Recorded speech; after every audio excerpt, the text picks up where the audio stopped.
But if you have any kind of questions after this, want some follow-up information, you can reach out to any of the 4 of us and we would be happy to help.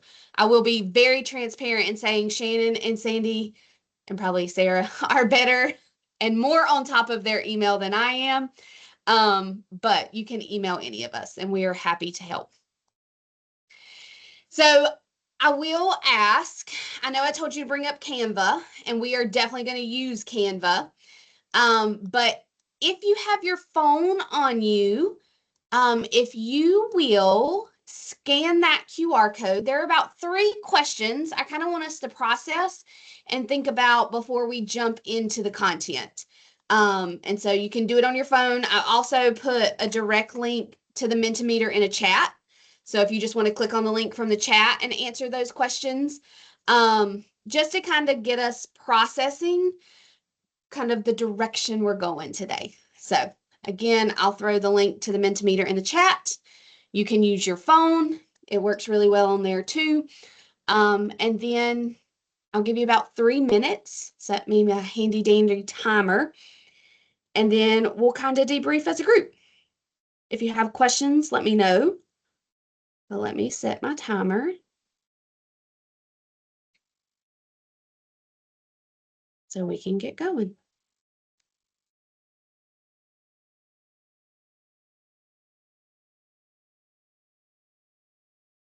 Thanks.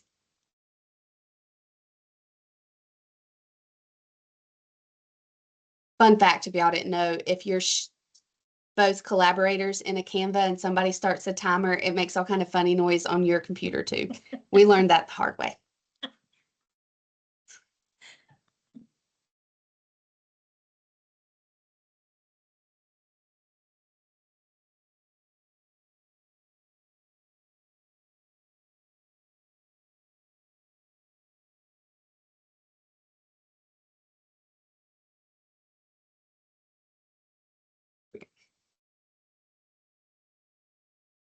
If anybody can't get to the Mentimeter, let me know too.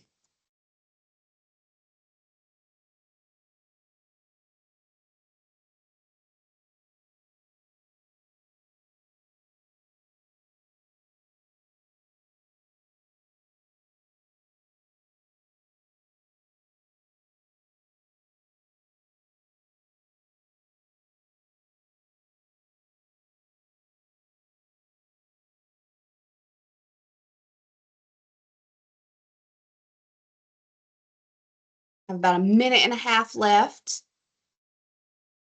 When you're finished, if you'll just give me a Y or in the chat so I'll know. That way, if we don't need the whole time, I'll move on. But when you just finish, if you'll let me know in the chat. I saw a couple people pop in. We are just answering a Mentimeter poll to get us kicked off and started. And you can do that on your phone, or the link is in the chat, the Teams chat.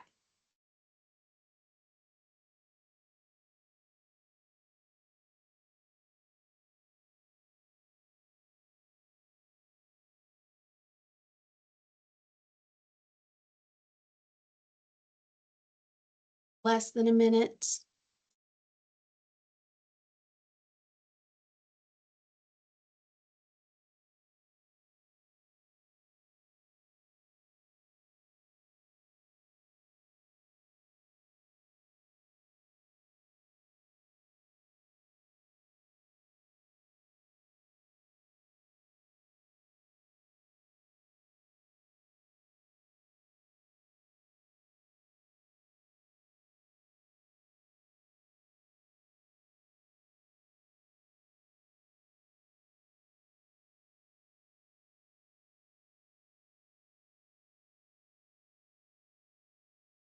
I'm just going to stop that there, Ashley.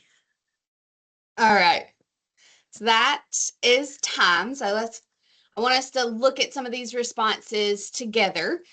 So I think academic integrity is one of those things that we all kind of have a notion of what it means, but then when it comes to putting it in words, you're like, how do I articulate this the best way? So take a couple minutes, see what some of the others in here said.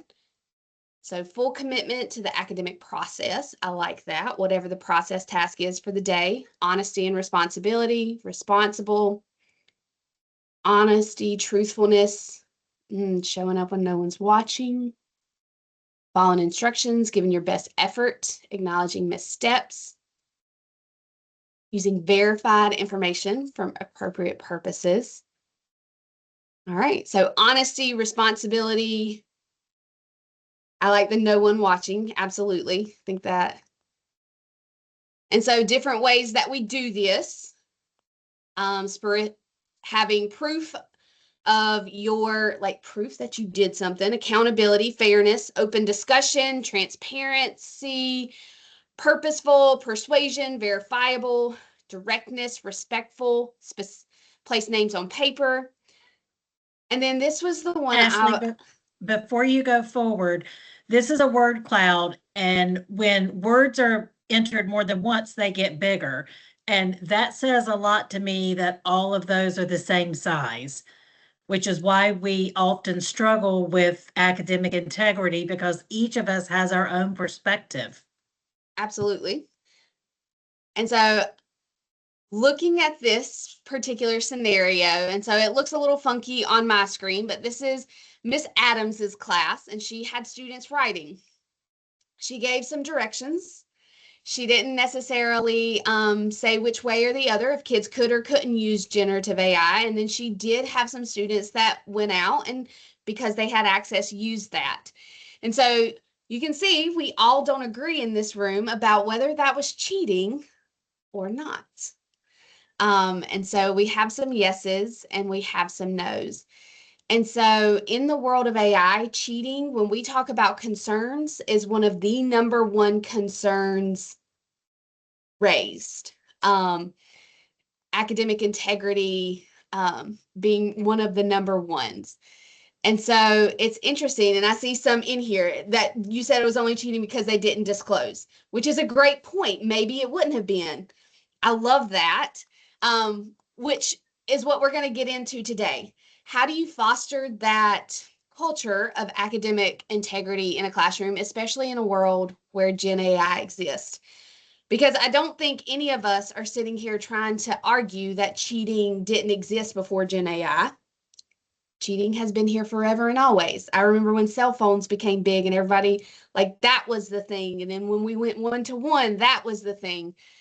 And so, but how do we continue to foster that in a world with Gen AI? And so our learning targets for today: educators will understand how to foster academic integrity in an AI-enhanced classroom by designing learning experiences that promote original thinking, student ownership, and ethical use, which I think that gets to, Colleen, your point, the ethical use part. And so by the end of this, we want you to be able to explain how generative AI impacts academic integrity, because at the same time that cheating's been here forever, we're not saying Gen AI is not stepping the game up either. We definitely understand that. And identify key principles for ethical AI use in the classroom. Implement some strategies, tools, and resources that can help you promote academic integrity in the classroom. And then think about how we design and adapt a learning activity or an assessment that may allow for the use of responsible use of AI. And so I love that not one of your definitions of academic integrity specifically called out cheating, because that is part of it, but that's only a small part. You mentioned things like responsible, truthfulness. I like, to Shannon's point, when no one's watching, right? And so as I was looking for a common definition, because believe it or not, as our board policy doesn't necessarily call out academic integrity, there's not a consistent, or there's not a district-wide definition, but this is one that I came across that I absolutely love. And so I'm going to be quiet and I want you to take a minute to read that. And then in the chat, I want you to call out one thing that kind of spoke to you about that definition, something you like, didn't like, agree with, needs to be tweaked. But what's one thing that sticks out to you about that definition?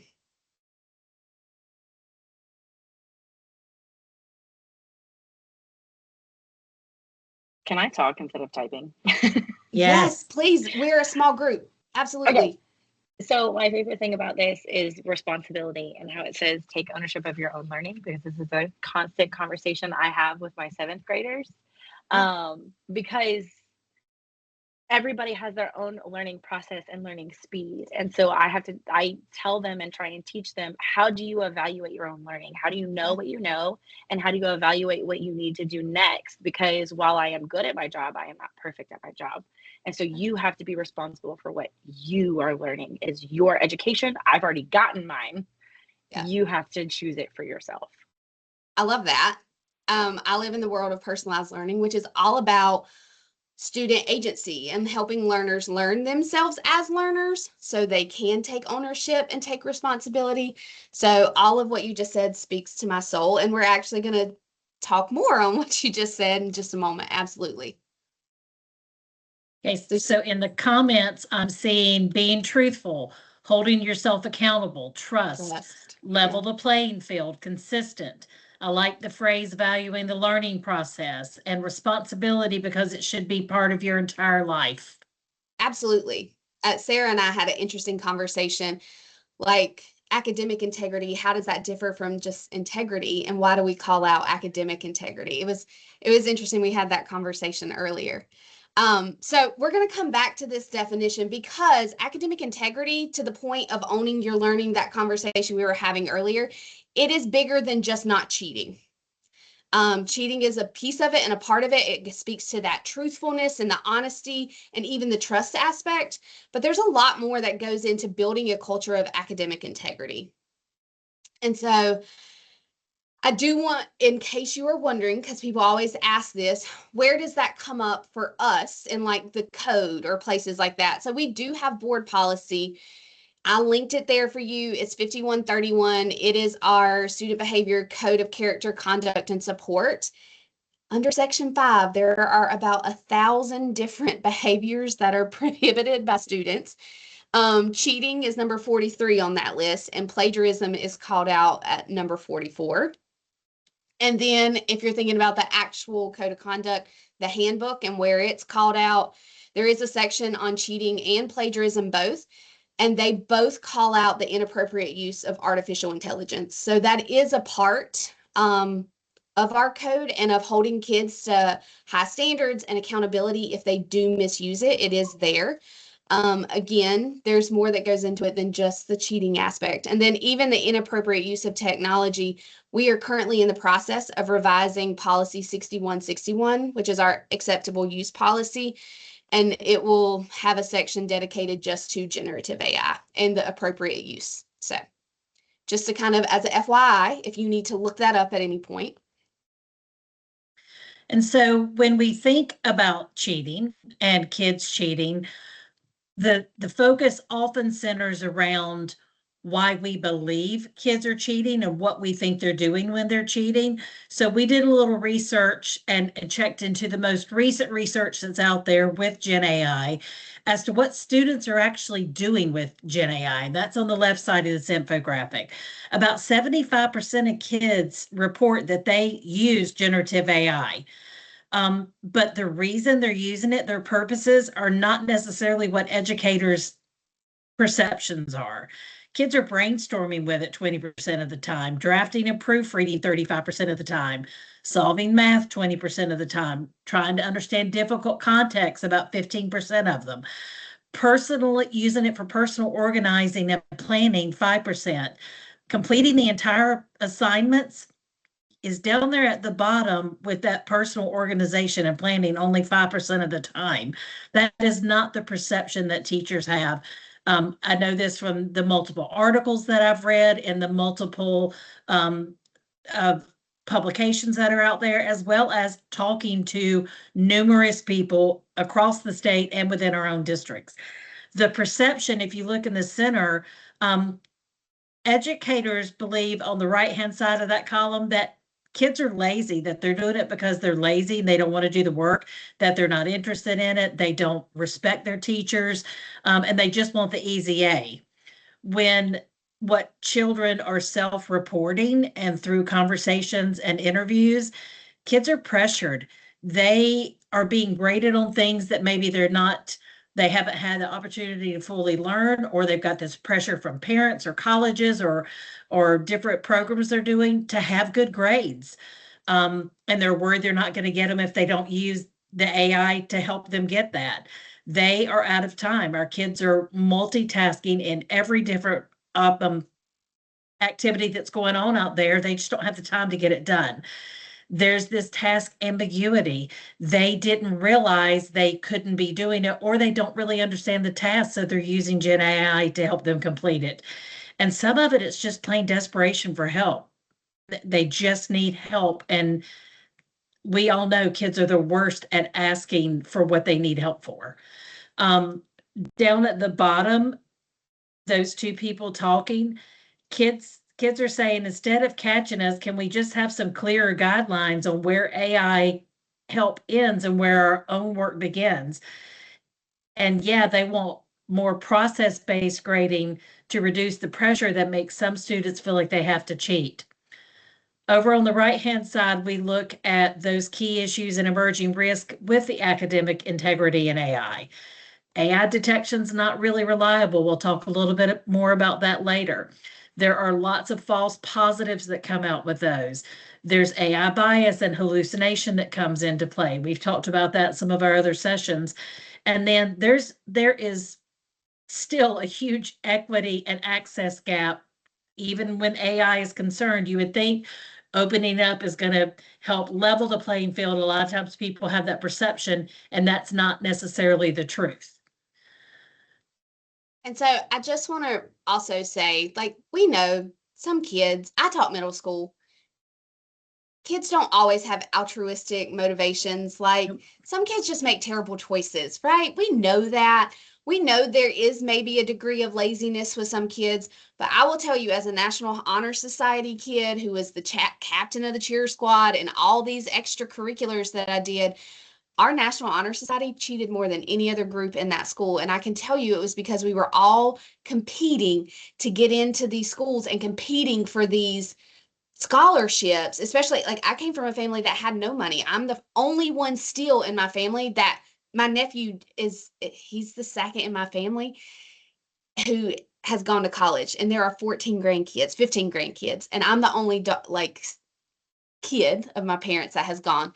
And so there was all this competition, and we put pressure on ourselves. And so it wasn't, I was lazy. It was, I was doing 10,000 extra things. And if I forgot something, which is not an excuse, I'm not saying that that is an excuse and it should be excused. I'm just saying our brains as kids, sometimes I worry my brain's not fully developed now. Feels like that some days. But I used this in the last PD this week. I want to remind everybody, and I'm trying to remind myself as a parent that this is true, that kids' brains are not fully developed. Like, they make some bad choices sometimes. And I think that's part of our job, is like, we want them to learn, and academics is what we focus on, but we are also helping to shape them being good people, right? And so just this reminder that the amygdala for these kids, that's what's in control. That rewards feeling center of the brain, and it really loves these instant gratification, instant rewards, which Gen AI does that. It gives you something, a product, very, very quickly, within seconds. You need a paper written, put in the prompt, it creates it. The prefrontal cortex, which is like the problem, the project manager, the decision maker, it's not in the driver's seat, and it isn't for most people until the mid-20s. And when you look at those two things together, that the amygdala and the limbic system is still, like, they're in the driver's seat and the prefrontal cortex isn't. That's why putting guardrails in place is so important, because their brains are kind of hardwired to do some of this. And again, that's not an excuse. That is not a get out of jail free card. But that is really why, as adults, we have to model best practice and put some guardrails in place to help them make good decisions, just like in the scenario that we started out with. And so with that in mind, one of the guardrails that we can put in place is using something like the AI use continuum that we have on our Winston-Salem Forsyth County AI Hub. This is one example. It is not the only be all to end all continuum that you could use. Basically, you're creating like a stoplight to let your kids know when it's okay to use AI, how much they can use AI, and when it's not okay at all. And we do all this with the goal in mind that we want kids to be able to learn. We value the process of learning. So if we're going to value the process of learning, we have to let kids know when it's okay to have a little assistance where you're doing that and when it's not okay, so that we can develop those critical thinking skills and creativity and problem solving. We want to make sure as educators that we're fostering these skills, and we need to design our activities, our learning activities that afford these opportunities for visible thinking. Ashley did drop the link for this continuum Well, in the this is to chat. the AI Hub. Oh, this is for the hub. Sorry. I so saw the the whole link go thing. in. Yes. And if you go to teachers there, this is linked in there as a resource. And if And it if was you my go to- classroom, Yep. I would print this, or maybe if I couldn't print it on printer paper or like poster paper, I would make one on chart paper myself, and I would have a clip chart. And so today is level 0. We're not using AI at all. It's pencil paper day today, friends. And then maybe tomorrow we come in and we're starting something and we go to a level 1. But this is something, and what I love about this, we talked about it, is it also gives kids, we talked about, somebody mentioned if they had just disclosed their use in the scenario. I like that this gives them some guidance on how to begin to disclose their use of AI. Because again, you're freely talking about it and saying, hey, so now we have an accountability level. If I'm going to let you use it, you have to disclose how you're using it. I even think about when I am creating assignments, working this into, sometimes when I create assignments, I have footers or head notes on my a header or a footer on my assignment that might have my standard or something that it addresses. I would probably work in the AI continuum on it so that on every assignment, this is AI 0, this is AI 2, this is AI 4, so that there's no question for the kids. It's right there in print on the assignment they're doing what the expectation is, because AI is not going to go away. We just need to learn how to envelop it into what we're doing. Yeah, and if you don't like that one, there are other examples out there. Shannon added one that she really likes, at the bottom, that matrix, because it gets really, like, it gets in the minutia and the details. I doom scroll on Instagram at night. I'm a doom scroller. I don't know if anybody else will admit to that. But I came across the Instagram one right there is an example of a teacher. Classroom agreements are not new. Like, a lot of us have done classroom agreements at the beginning, or classroom norms. She created AI classroom agreement that if we were going to go down this road together, these are our agreed upon norms, which I really liked. So we added it there as well. Yeah, anytime you involve that student voice in what you're creating in their classroom for your norms, you're going to have better buy-in from your students. So with the scrolling of social media or that type of thing that Ashley was talking about, Ashley also came across something that really lent itself to what we're doing. We do need to move away from focusing on the product, that end assignment that the students turn into us, all with their bow wrapped, and that's what we grade, to the process for how they got there. That's how, as educators, we're going to foster that academic integrity and foster that creativity, the critical thinking, the problem solving, all of the things that can afford that visible thinking for our students. Our goal is to have students learn. The learning is what we value. So we have to remember, for the kids, that might not necessarily, with their amygdala, be their value. They might just be focused on that end product. So as educators, we're going to have to change the way that we design our activities so that we can focus on this learning process. And Yeah. this is just a good example of moving away from and moving toward how we can do these things. Yeah, please don't judge this. Yeah, this is another example of me doom scrolling on a social media site, and I really liked. And I took one and I branded it with our colors. We're fully transparent. But to Shannon's point, like it's not that the essay they turn in for a grade is no longer important. That's not, or that project, the final project. But oftentimes we're really afraid that they've relied too heavily on whatever AI platform that's big at the time. And so really making that learning visible, their thinking visible throughout the process is going to be critical. And I think that makes total sense. All of us are used to, like in math class, we have to show our work. Show your work. Show your Yeah. work. I was going to say, how many times did I write that as a Yeah. teacher grading elementary papers? Show your work. Show your work. Show your work. I should have just had a stamp, you know? Yeah. Even in I was a big fan of PBL. I still am a big fan of PBL. But when I was in the classroom, I ran a lot of projects. And I would check in with my students as they were working in conference with them, whether they were doing that one-on-one or in groups. And as a teacher, I'm taking all that in as anecdotal formative feedback. Like we do this, guys, we do this. I think it's just making that even more explicit and visible so that when a kid turns something in, and you just sat into their group conversation yesterday and were like, these two things don't match. Like you have heard, you have seen some of that thinking that led to that output is really kind of what this is driving home. And so with that in mind, some of you you've asked for the slide deck presentation, and I am giving it to you now because what I would like for you to do is once you open that slide deck, here's our, we're going to do a little experiment here. If you will go to slide 12.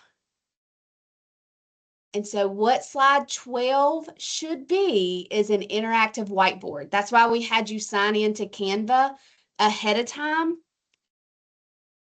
I tried this in incognito with my personal account and it worked. So I'm holding my breath and crossing my fingers it works here. You guys actually have editing rights on our slideshow, which is why we just gave it to you now. Yeah, that's why we waited. But you should have access to this interactive whiteboard. And if that is critical in this AI world, that we really intentionally utilize strategies that make thinking visible, what are some of your go-to strategies? And so, for example, for me, I was trained in Kagan, which is like a collaborative set of strategies. For brainstorming, which a lot of people use AI for brainstorming, one of the strategies that Kagan puts out there is called Jot Thoughts. It's one of my favorite. It's very low stakes. It gets kids talking, writing. I turned it into a competition. But what are some of your favorite strategies that make thinking visible in your classroom? It could be writing. It could be something like oral where they're talking through things, but how do you do that in a classroom? And so you can type on the page, you can grab a sticky note. You do have to be signed into Canva to have editing rights to this. But we got really brave. We were like, we'll just give them editing rights to our slide deck. So I'm going to be quiet and give you about 3 minutes. If you absolutely can't get into that, you can drop it in the chat. We don't want to stress anybody out. But we would love to have several that, you can always refer back to. So when you create your sticky note, just click on it and drag it somewhere else and write in it. Absolutely. And you are welcome to add more than one idea if you would like to. All right. So Jennifer, if you will, instead of putting a subtitle, if you will just click off of that and type S, a sticky note will populate for you. Just type it S. I didn't know that. Yeah, that's a fun one that I learned. I did not know that. Isn't that great? Oh, wow. I know now we have sticky notes popping up all over, right? Wow, I love it. I did not know that. I think it's one of the changes they made. Okay, I promise I am going to be quiet now, guys. I did not set a timer, Ashley.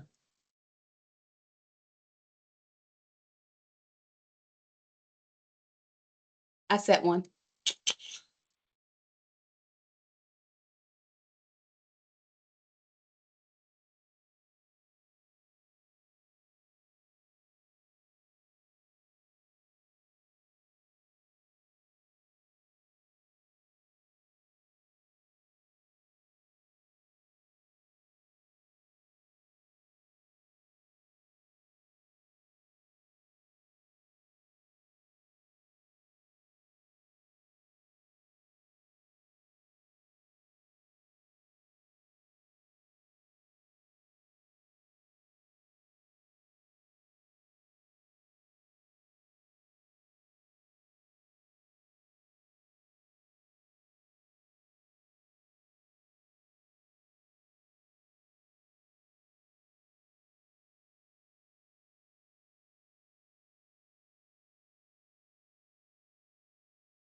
Oh, Ashley, you're muted. You're muted. Sorry. I was just talking away. I'm going, that timer went off and she is talking and I hear nothing.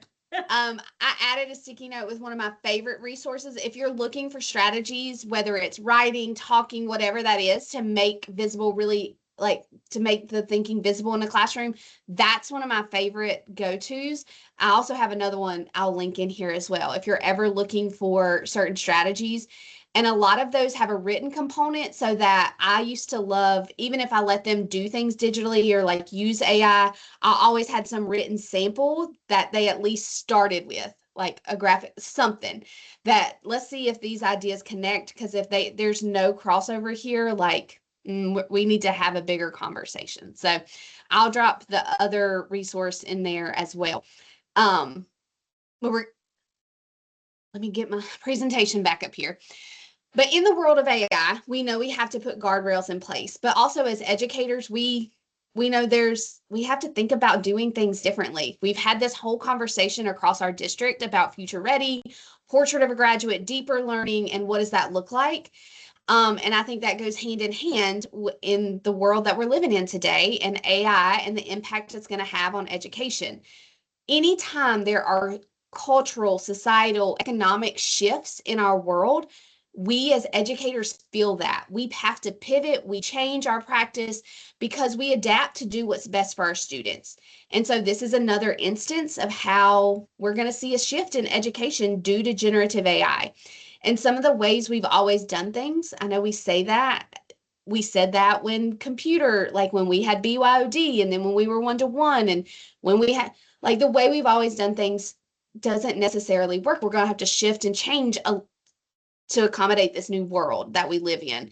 And so, but that's not throwing the baby out with the bathwater either. Like I don't that like there's a balance here. And some of the stuff that we've used, maybe we can lean into the technology to help us tweak it to so that we can still push kids to learn and own their learning, to respect the learning process in an AI driven world. And so AI for Education, if you're not familiar, is a fantastic, phenomenal resource.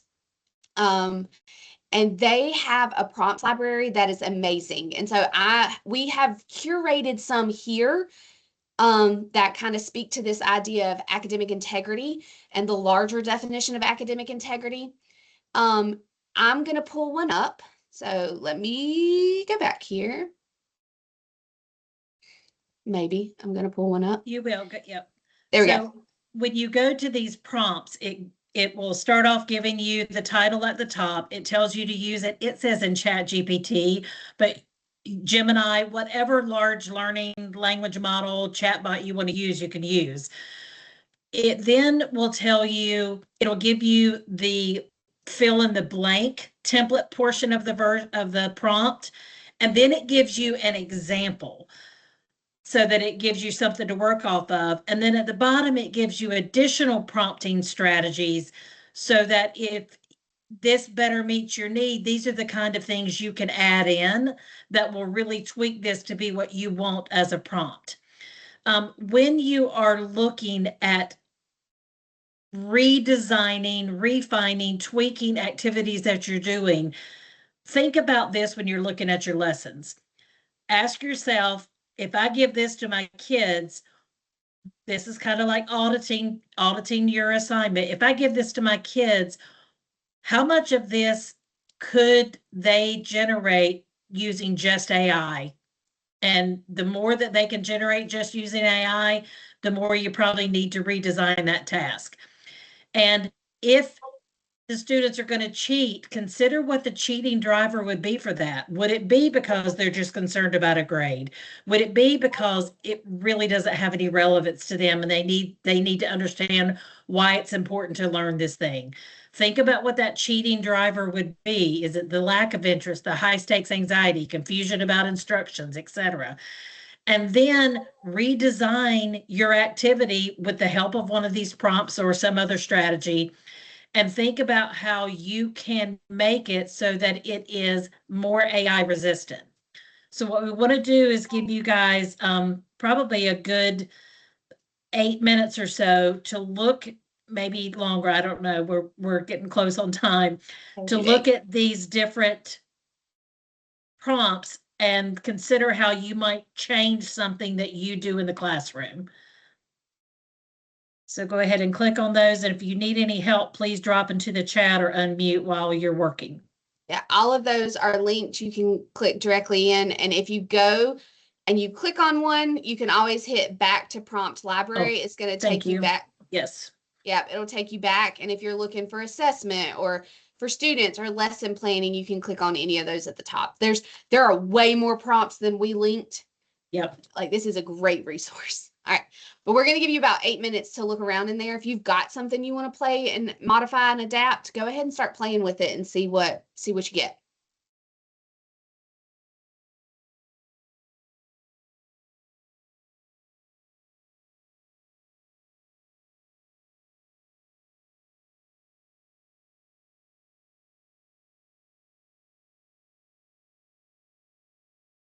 Hey, Ashley, I just got word that things are melting at my house from my smallest child, latchkey kid. So everybody's marked. Attendance is done. I'm gonna go home and see the meltingness. All right, go take care of family. All right. See you guys. See you.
You have about 2 minutes left to explore.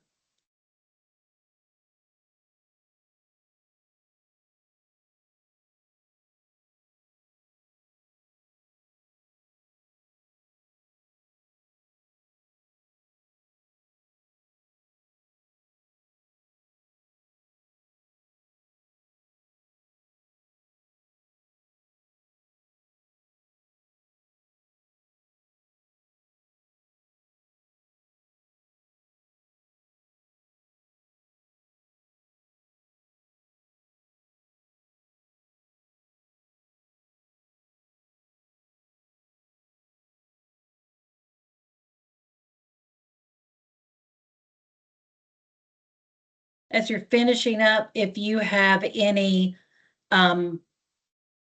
comments or anything that you want to share about what you saw while you were working with these, please feel free to let us know.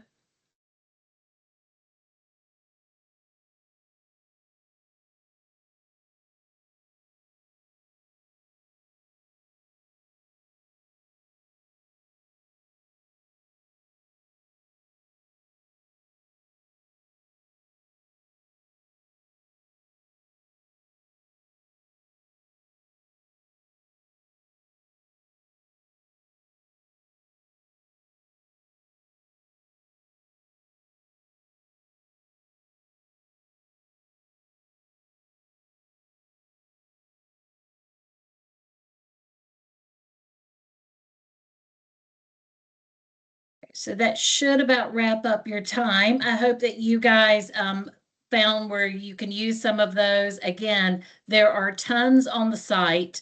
And some of them appear under multiple headings, like you might see it under assessments and under lesson planning, and even under students or lesson planning. Some of them cross over, and it depends on what your approach is as to where you think it's categorized.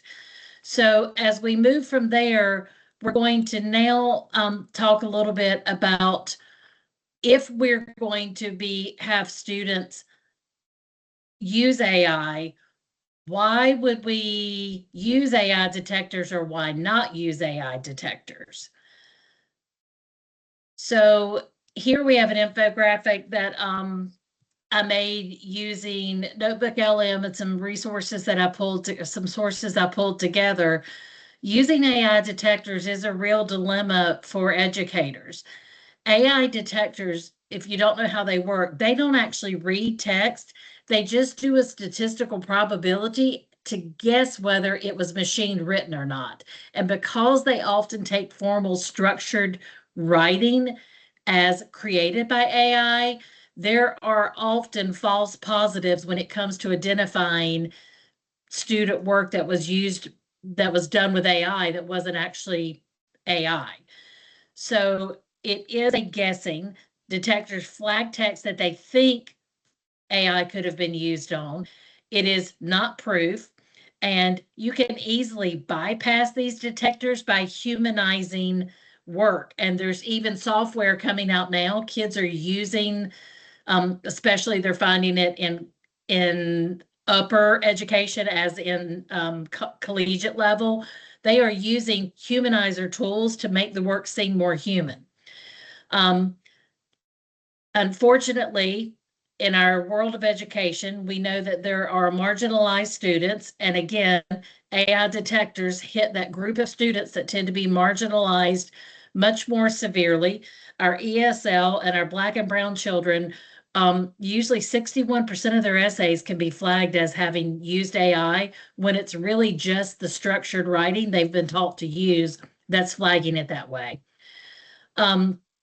When you look at what statistics are out there, Turnitin, which we know people love Turnitin, the false positive rate that they report is less than 1%, but the actuality is 2 to 5%. Well, maybe you say that's not much, unless you are that 2, 3, 4, or 5% that is falsely accused of using AI. Chat GPT's or GPT-0, they said it was about 1%. It's actually closer to 22% based on studies that were done.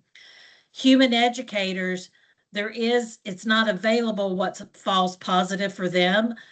But when it comes to us accurately identifying or spotting AI, we're only about 38% accurate when it comes to spotting it in writing things that students turn in. So again, we're going to have to move toward AI resilient teaching, doing oral exams, in-class handwritten work, or assignments that are tied to local events. A cost that comes with AI detectors is that I love this term. When I shared this with Sandy today, she goes, "What is that word?" Okay, so think about anxiety. It's flagxiety. Kids, when I first read about this in an article, it blew my mind. Kids are so nervous about being accused of using AI and cheating. Y'all, they are dumbing down their writing. They're changing words so that their writing doesn't seem as intelligent because they're afraid of being accused of using AI. And we do have lawsuits popping up where people are suing institutions because they're being accused falsely of using AI, and it's wrecking collegiate and educational opportunities. An AI detector might be a good place to start a conversation, but it's not a foolproof way. And with that said, we have some articles here where you can read some more about it, and we don't have time to get into it today. We knew we wouldn't, but I do want to show you guys a way, if you will stop using PDFs and actually use Google Docs for having your kids do writing, if you're not going to have them do it on paper, you can go back and use that history to look at how it was created. Brisk is one AI tool that actually has something called the Inspect Writing tool, which is free to teachers. And it actually helps look at how something was created to let you know, and I just realized I didn't share with sound, to let you know how it works. So I'm going to play this short video to show it to you guys, and then I'll show you an example of it.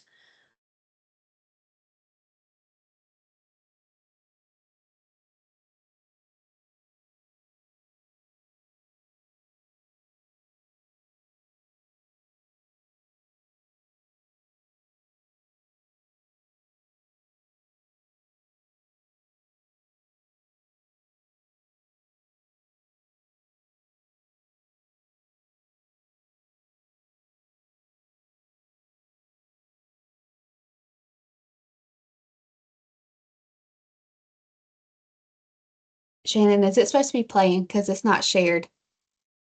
It's not playing. No. Nice. I was like, she doesn't. I mean, sometimes we struggle with Teams, but not that much.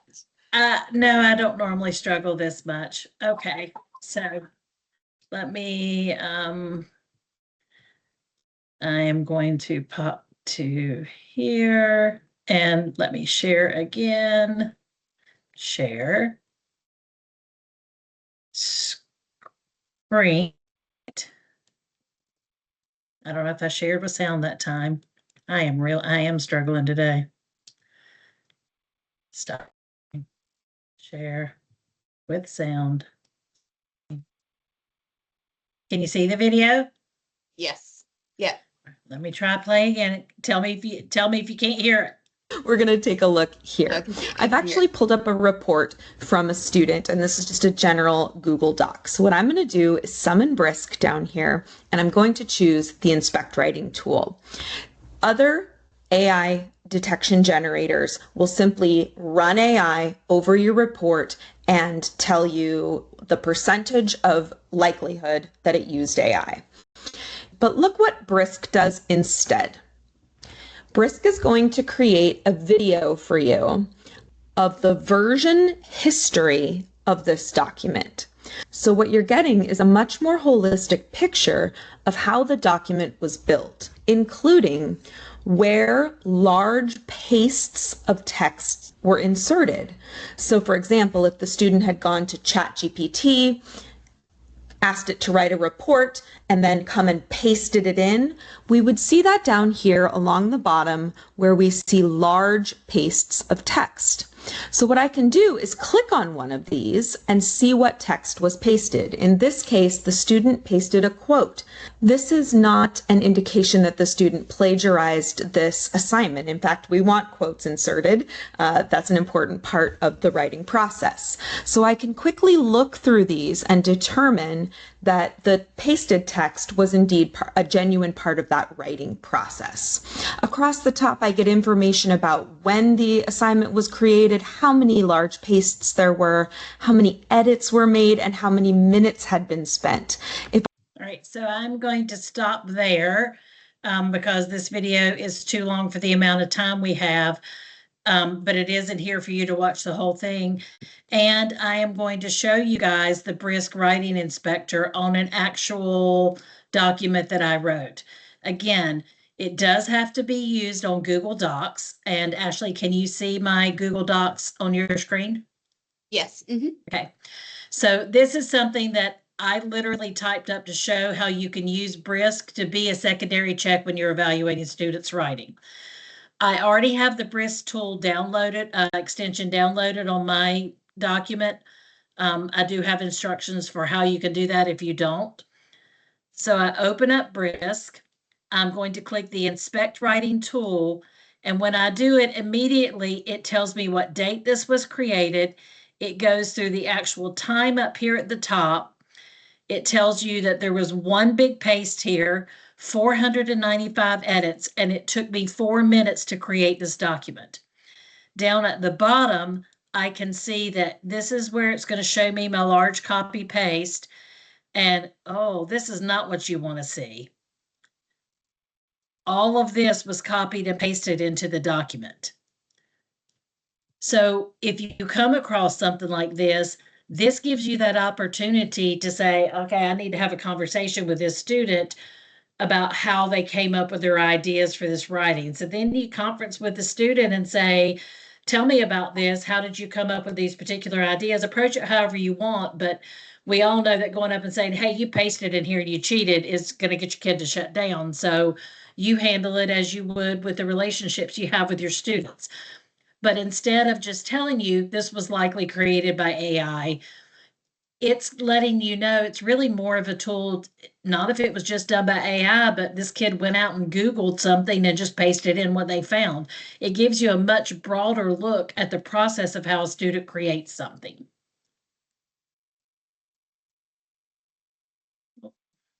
Wrong one. In order to get this, there's a link up here that takes you guys to a slideshow that if you are in a content area where you would like to use this, you can click on this and it will walk you through how to get the Chrome extension. It has a video in it for how to access the, for how to use the Brisk Inspect writing tool, and it gives you that information. If you guys go out to use it and you need any help, just let us know. Ashley, we are at 4:59, so I'm going to skip over this and go right to our ending. Our last session that we have scheduled for AI this year is on Tuesday, April 21st, and it is from 4 to 5 o'clock. This one is on partnering with AI for deeper learning, where we are going to focus more on different types of activities you can do in the classroom with students and to help foster that thinking that we want our students to do in that deeper learning. We appreciate your time today, trying to value and respect your time, stopping right at our 5 o'clock time. We do appreciate feedback you give us in Kickup. We do have your attendance marked in Kickup. And I don't think there's anything else I need to say. Ashley, how about you? No, we'll stick around if you have big questions. We'd be happy to try to answer any questions.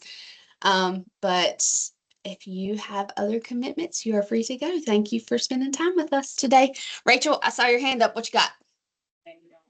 So I guess as a math teacher, I end up in this qualm or this ever round here about when I go to write test questions.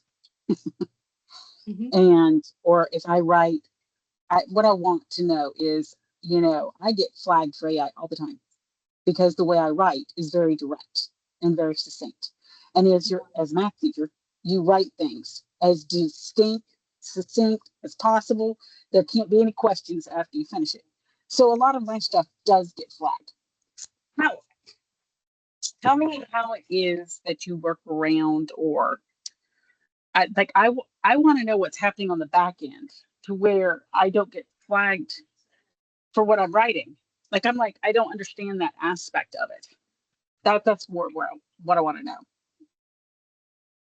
So I don't know with the current models that there is, depending on your writing style, that there is a way. Does that make sense? Like the way that, go ahead, Shannon. Okay, Like, so some of the articles and things that I read Yeah. when I was working on this, because again, it changes so fast and comes out so quickly. Sometimes asking it to change up your writing to include different lengths and sentence styles can make it not flag it. I actually did a workshop with the person who started AI for Education, and she had us create a piece of writing using AI. And then she said, okay, I'm going to give you 5 minutes. I want you to try to now work with it to have it not flagged for AI use by an AI detector.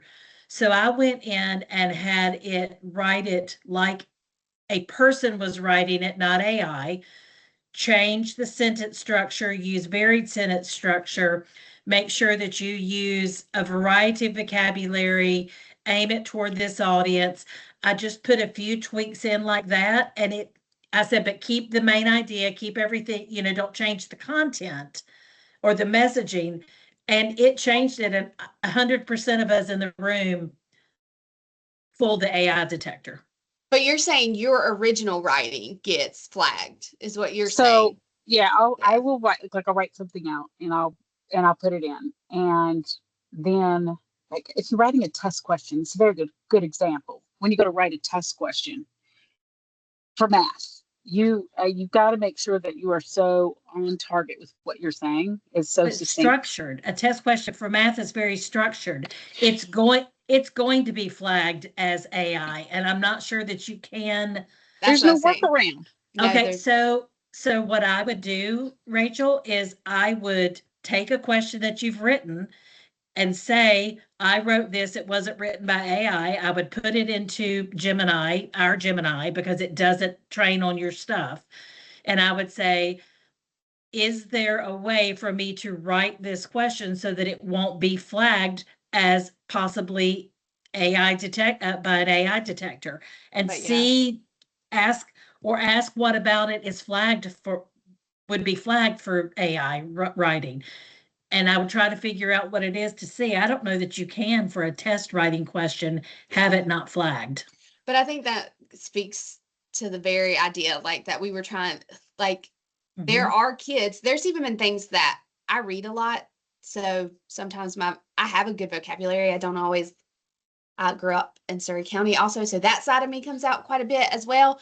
But I do, so when I write formally, I tend to use a different vocabulary, and it's been like there have been portions or sections, like, because they're not words that are used often. But I think that speaks to the larger issue of relying on those solely. And maybe one day the technology will be better, just like AI gets better, this will get better. But right now they're just so unreliable. And they do tend to flag like certain groups of students more than others. I want to ask one last question. And this You're is good. If I take out, like if I write something and I throw it into, good example, I think to myself, this is what I want to say to this parent in an email, right? So then you take it out and you're like, I already know.